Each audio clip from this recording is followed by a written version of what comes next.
Today on CityCast Madison. Why was the mayor of Madison just in Dubai? Well, she was invited to attend the 2023 United Nations Climate Change Conference, commonly referred to as COP28. The summit specifically identified city leaders as key players on the global stage to fight climate change. That cities are at the forefront of implementing green initiatives. So, we caught up with Mayor Satya Rhodes Conway to hear about her experience and get an update on our city's climate commitments. It's Monday, January 8th. I'm Bianca Martin, and here's what Madison's talking about.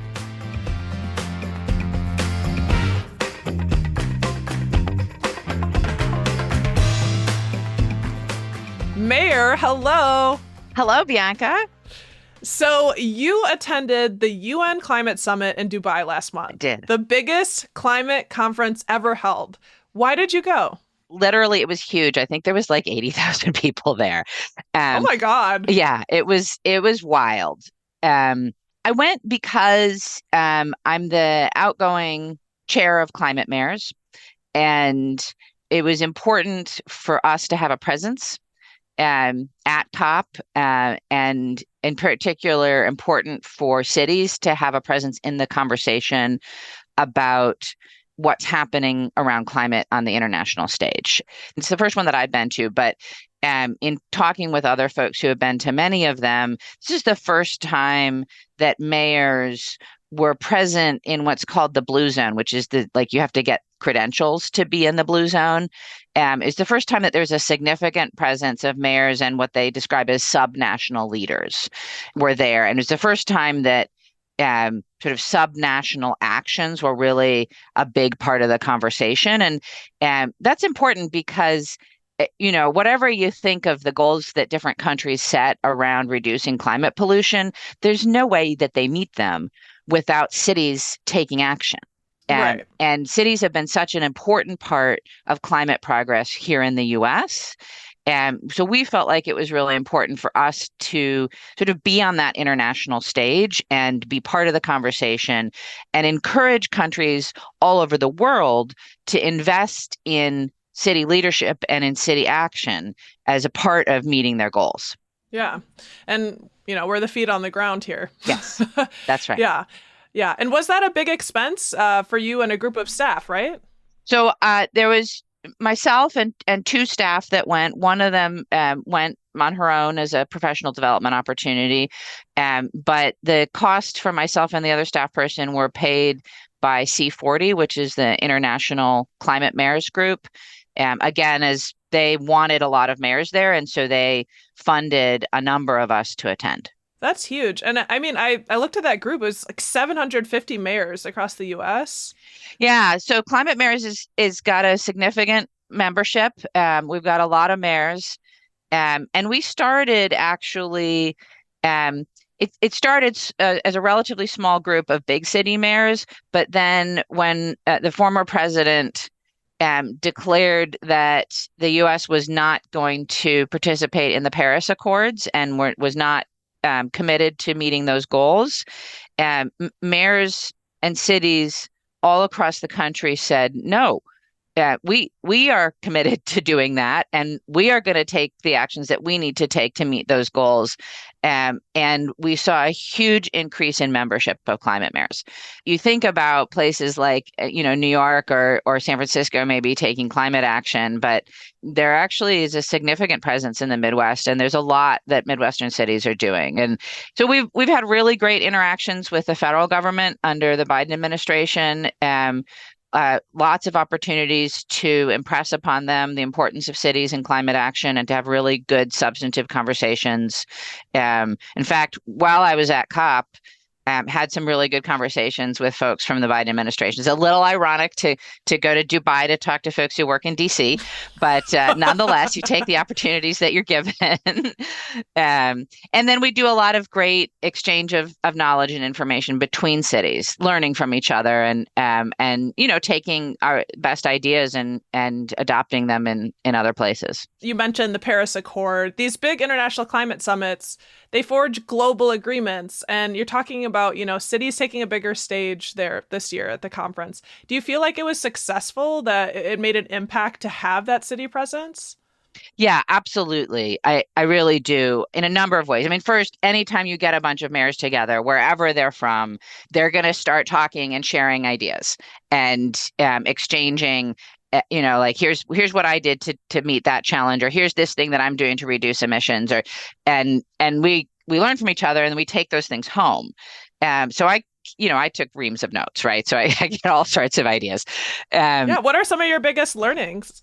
I was on a panel with the mayor, Yvonne Aki Sawyer is her name, the mayor of Freetown, Sierra Leone. And she's got this, she calls it Tree Town, Freetown program. So she's got this program around planting trees and getting folks to take care of them. And so that for me was an inspiration. Obviously, we're very committed to our urban tree canopy here in Madison, and are starting to think about rolling out programs to encourage folks to plant trees on their own property, in addition to helping us maintain and take care of trees that are on city property. So that was a great conversation to hear about the work she's doing. I also got to meet the mayor of Bogota, Colombia, and Bogota is probably the city that is like held up as the best example of bus rapid transit. And it's, when I first learned about bus rapid transit as a thing, I learned about the Bogota system.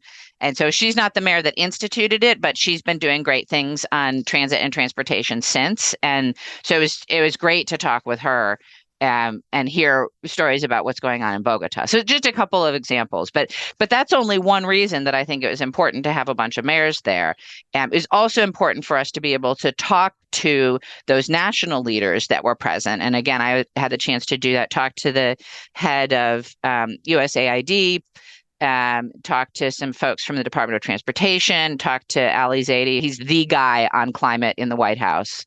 And not just me, right? But we had sort of closed door roundtables with mayors from around the country and those folks. And so they got to tell us what they're working on, and they got to hear what we're working on and what we need from the federal government. And then the third reason that I think it was really important is to make that point that the U.S. has significantly invested in climate action in cities, and we need other governments to do the same around the world. And in fact, they wrote an accord. It's called CHAMPS, and it was signed by, I think, 67 countries. And it's basically those national governments are committing to include subnational actors in their conversations about COP and about the climate commitments that they're making, and to work with those subnational actors to reduce climate pollution. And so that, to me, is probably the most substantive accomplishment of having a bunch of subnational folks present in this conversation, is that you got the national governments, including the US, to say, yes, we see you, we recognize you're important, and you're going to be part of this conversation. Yeah, it sounds like activating the networks really, and leveraging, expertise. Yeah. It's exciting to hear expertise here in the US, but also from around the world. And they're helping us. We're helping them. That's not only beautiful, but effective. Yes, exactly. Yes. So I'm really excited, some of the, the things that you learned from the mayor in Sierra Leone and Colombia, because I want to talk about the State of the Union for Madison's climate efforts. You've set a goal of having net zero carbon emissions for all city operations by 2030. Which is only 6 years away.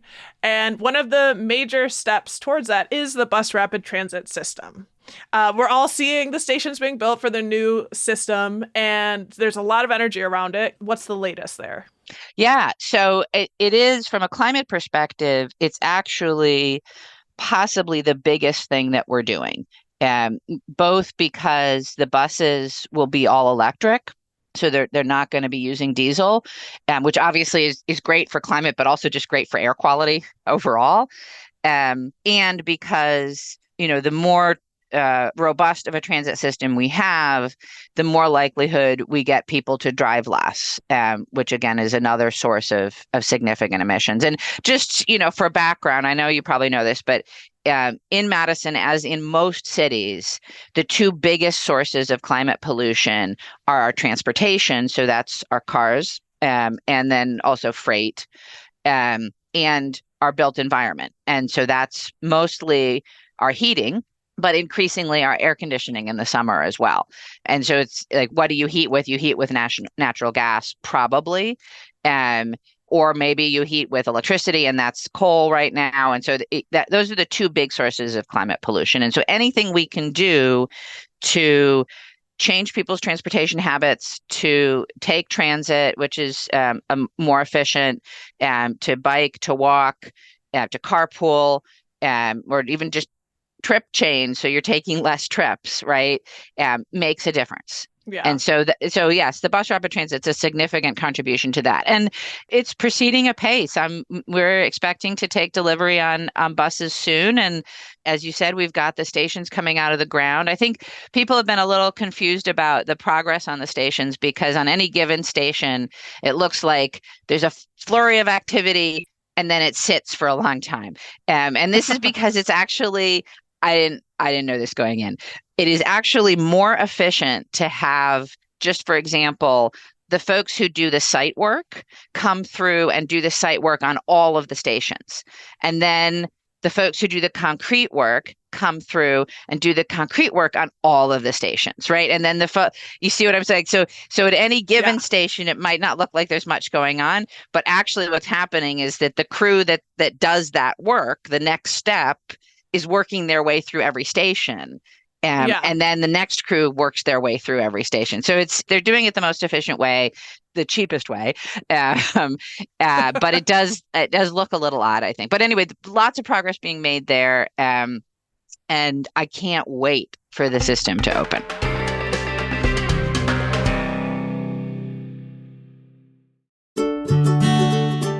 Hey, have you seen someone buzz right by you on the street riding an e-bike and think, I kind of want one of those? Well, you're in luck. Right here in Madison, we have a bike shop that has the nation's largest selection of e-bikes. Crazy Lenny's e-bikes over on Odana Road has been in business for over a decade. And that's because they have competitive prices and great services. Their new e-bikes start at $780, and they service everything they sell. Madison is a biking city with over 60 miles of bike paths. So what are you waiting for? Go visit Crazy Lenny's e-bikes over at 6017 Odana Road out by Westtown Mall. Or shop online at crazylennysbikes.com. By the way, if you mention this ad, you can get $100 in free accessories when you buy an e-bike. Pretty sweet. Schwing!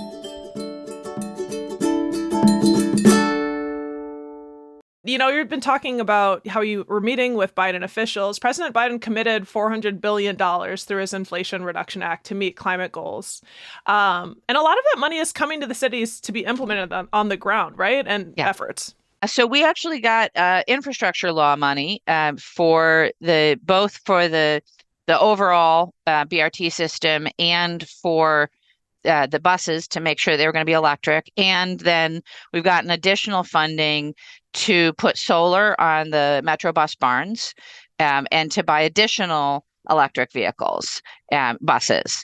So the Biden administration is very much invested in this. I mean, in the 5 years that I've been in office, we've gotten over $500 million of federal funding. And that's through being very aggressive and, going after all of these sources of money. And the Inflation Reduction Act in particular, we haven't received this yet, but we estimate that looking at our capital budget and the projects that we're doing, we should be eligible for about $13 million worth of credits. And these are credits for solar, for geothermal, for energy efficiency, and most importantly, these are credits that individual households are eligible for too. So it's not just local governments, it's households, it's nonprofits, it's businesses. So if you ever wanted to do solar on your house, now is the time, because there is money for you. There is money for you. That's right. And one thing that folks don't know is nonprofits that previously weren't eligible because these were tax credits. And if you don't have tax liability, can't get a tax credit, right? But they changed the rules. So in fact, if you don't have tax liability, you can get these credits. And so we're just really encouraging folks to take advantage of this opportunity to explore heat pumps, to look at electrification, to look at energy efficiency, to look at solar, to buy an EV, right? Like now's the time. Yes. Yes. Well, you set me right up. People are hungry to get involved and help save us from the ensuing climate crisis we're facing. And one of the ways is through electric vehicles. Right. Yeah. That's a big part of the plan. And there's some recent news. State lawmakers are, in the midst of considering changing how charging works. One part of the debate is whether cities are allowed to provide charging stations for the public versus the utilities and other private entities. Would this affect Madison? Yeah, I mean, there's a fair amount of uncertainty around this. We currently have chargers for our fleet. So we just not that long ago took delivery on our 100th electric vehicle in our fleet, Hey, which is very exciting. And a huge part of our efforts to meet our 2030 goal. And so we are installing more charging specifically for our vehicles, but we'd like to make those chargers available at a minimum for our employees that have electric vehicles, right? Because they're in the same parking lots. But we'd also like to be able to, at least hypothetically, make those chargers available to the public in some. I mean, you can imagine like having chargers at libraries, right? And yep. That being available to the public as a service. Mm-hmm. And we're partnering right now with MG&E to do pole-mounted charging out in neighborhoods. Okay. Like it wouldn't have to be in a parking garage or a parking lot. It'd actually literally be a space on the street with a charger right there. And so we're rolling that out. I think we've got a couple of them installed, and we're looking to install a few more. I mean, listen, Bianca, I'm always going to say that the state should stay out of our business and let cities do what we do, right? Like that's just my sort of principle to begin with. And I do think that if local governments want to be a charging provider, we should be able to. But whatever the legislature decides, we are going to do the best that we can to build out a charging network here in Madison so that it becomes easy for folks to think about owning an electric vehicle and that there's no anxiety around, am I going to be able to charge it while I'm at work or while I'm shopping or whatever, like that people are going to be able to do this, or I can't buy an electric vehicle because I don't have a dedicated parking space. Well, let's find a way that you actually could charge it, either when you're at home or when you're at work or whatever. So we're going to keep working on that no matter what. But of course, I'd love to have the ability to facilitate that more directly. Yeah. Well, I wanted to ask you how you felt by your counterparts in the states to meet our city goals. It sounds like there's a lot of will, and if there's a will, there's a way. Well, I have to say that the Governor Evers and his administration have been great, and very supportive. The legislature, not so much. I mean, the legislature seems sort of hell-bent on restricting the ability of cities to do anything good, particularly with respect to climate. But hope springs eternal, and new maps are on the horizon. So we'll see what happens. And again, This is a thing that I talk about with the climate mayors across the country, and frankly, that we heard from some of our international friends as well, is that levels of government above us often get in the way, and we just have to continue to do whatever we can. Might not be every avenue open to us, but the climate crisis is too urgent for us to sort of wring our hands and say, oh, we can't do that. We just have to find a way. Yeah. Well, one of the things that you mentioned, is the city's in charge of the built environment in a lot of ways. And you mentioned earlier, one of your big takeaways is from a mayor in Sierra Leone, and she's got this cool tree program. And everyone in Madison, pretty much everyone loves our trees. Everybody loves trees, including me. And including you. And trees can be heroes for the climate. Many folks know that, and I feel like it sometimes gets overlooked. They cool the city, they remove carbon from the atmosphere.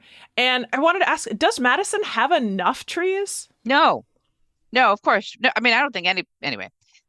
there are ecosystems where trees are not appropriate, right? But no, Madison doesn't have enough trees, and we actually are aggressively planting new trees. I don't have the exact number, but I think last year we planted over 3,000 trees just as a part of our regular program. And that's primarily street trees, but it's also hundreds in our parks that get planted. And in other places where we're doing restoration, we might plant in oak trees, for example. We try Mm. and be really mindful about the context of the tree. Obviously, we want every tree we plant to be successful. So you want to put the right tree in the right place. And so in some cases, that's going to mean that we're really focusing on native species. In other cases, it's going to mean that we're focusing on like on a particular block, making sure that we have a mix of different species. So we don't Right. have the situation like Emerald Ash Borer came in and, we had whole swaths of streets that only had ash trees. Yeah. So It we want turns to out really city planning is important. it is, well, yeah, I mean, like everything else, urban forestry is an art. And we have a great new forester here in Madison who's doing great work. And so, Mhm. in addition to our planting, we actually did just get a grant from the DNR to start to do some of growing our own trees. Okay. And we are pursuing additional funding to beef up our forestry workforce and bring young people into the profession and train them Right. up. And two sort of things on the horizon there. One, we're working on how we could get a program to encourage people to plant trees on their own property. And then working on ways in which we can better protect trees in the private development process. So if somebody is coming in and looking at a site, how can we support them in, at a minimum, not hurting our street trees, but potentially also looking at protection on private property or encouraging consideration of trees in private development. Well, there are so many components to building a healthy climate, and uh, it's very heartening to hear how much we are leading on a lot of fronts here.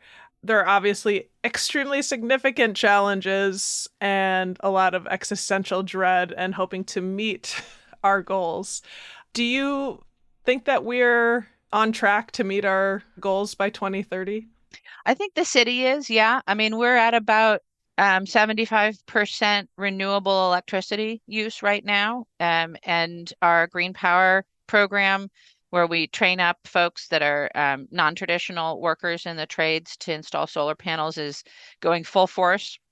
Putting solar panels on every roof they can find that's a municipal building. And so I think we're on track to meet that goal. I think our fleet is on track to really significantly reduce climate pollution from, again, the vehicles that the city owns. Some of that will be through electrification, some of that will be through biodiesel. And, the city doesn't build a building anymore without it being LEED certified. And so we're trying to really reduce our footprint in the built environment. What worries me is that next goal, right? So the 2050 goal, which is the whole community, Mm. um, because we have a lot less control over the built environment of the entire community. And in fact, we're preempted by the state on building codes, so we can't require a certain level of energy efficiency, just for example.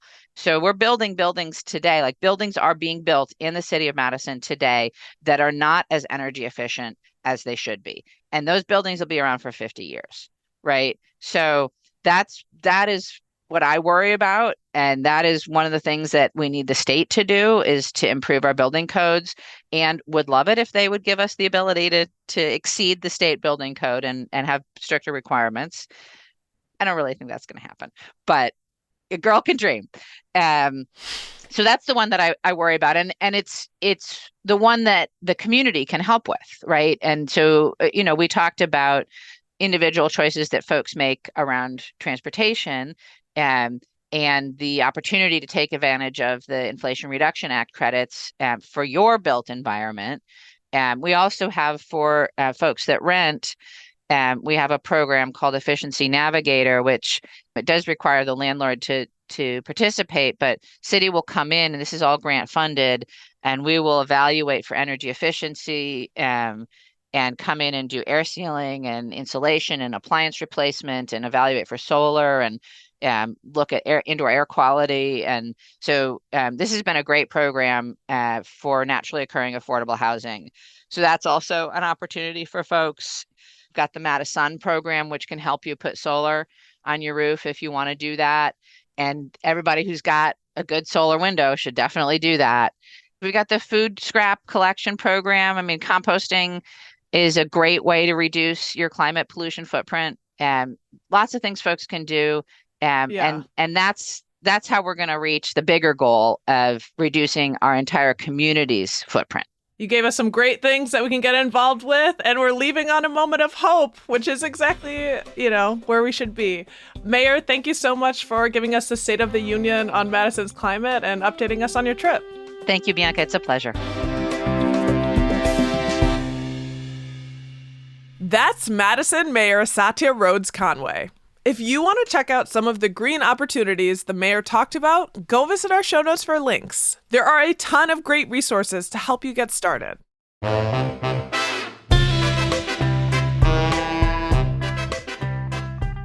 That's all for today here on CityCast Madison. I'm Bianca Martin. If you enjoyed the show, why not share this episode with the person in your life most likely to convince you to get an electric car? Oh, you already have one? Okay, good on you. We'll be back tomorrow morning with more stories from around the city. Until then.